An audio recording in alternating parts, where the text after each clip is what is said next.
برادران اسلام السلام علیکم ورحمۃ اللہ وبرکاتہ نحمدہ ونصلی علی رسولہ الکریم اما بعد فاعوذ باللہ من الشیطان الرجیم بسم اللہ الرحمن الرحیم۔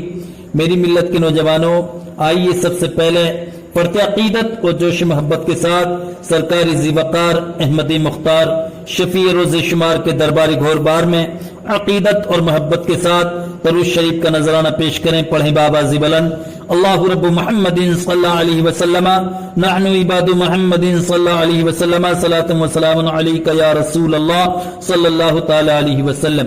میری ملت کے نوجوانوں، میں آج آپ حضرات کے سامنے اپنے اس بیان میں مائع مستعمل کے احکام بیان کرنے کے لیے جا رہا ہوں، جو بڑے اہم مسائل ہیں۔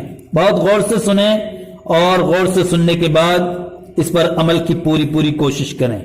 مائع مستعمل کے احکام۔ مائع مستعمل کسے کہتے ہیں؟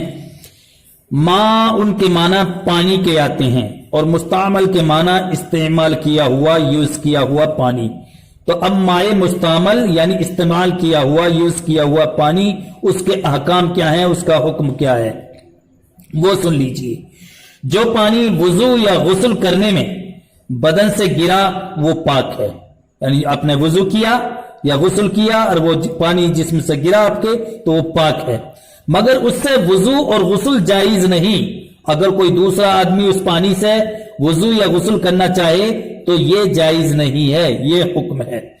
ایک دوسرا مسئلہ اور ہے، اگر بے وضو شخص کا ہاتھ یا انگلی یا پوروا یا ناخن یا بدن کا کوئی ٹکڑا جو وضو میں دھویا جاتا ہے باقصد یعنی جان بوجھ کر یا بلا قصد یا بھولے سے دہدردہ سے کم پانی میں بے دھوئے ہوئے پڑ جائے تو وہ پانی وضو اور غسل کے لائق نہیں رہتا، یعنی وہ غسل اور وضو کے لائق نہیں رہا۔ اسی طرح جس شخص پر نہانا فرض ہے، یعنی اس پر غسل واجب ہے، فرض ہے، تو اس کے جسم کا کوئی حصہ بلا دھلا ہوا پانی سے چھو جائے تو وہ پانی وضو اور غسل کے کام کا نہیں رہا۔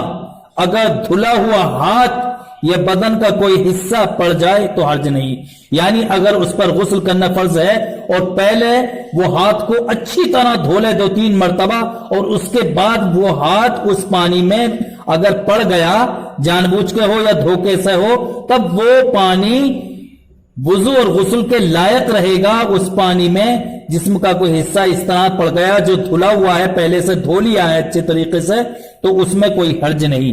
میری ملت کے نوجوانوں، ان مسائل کو بہت غور سے سنیے اور اس کو سمجھ کر اس پر عمل کرنے کی کوشش کیجئے۔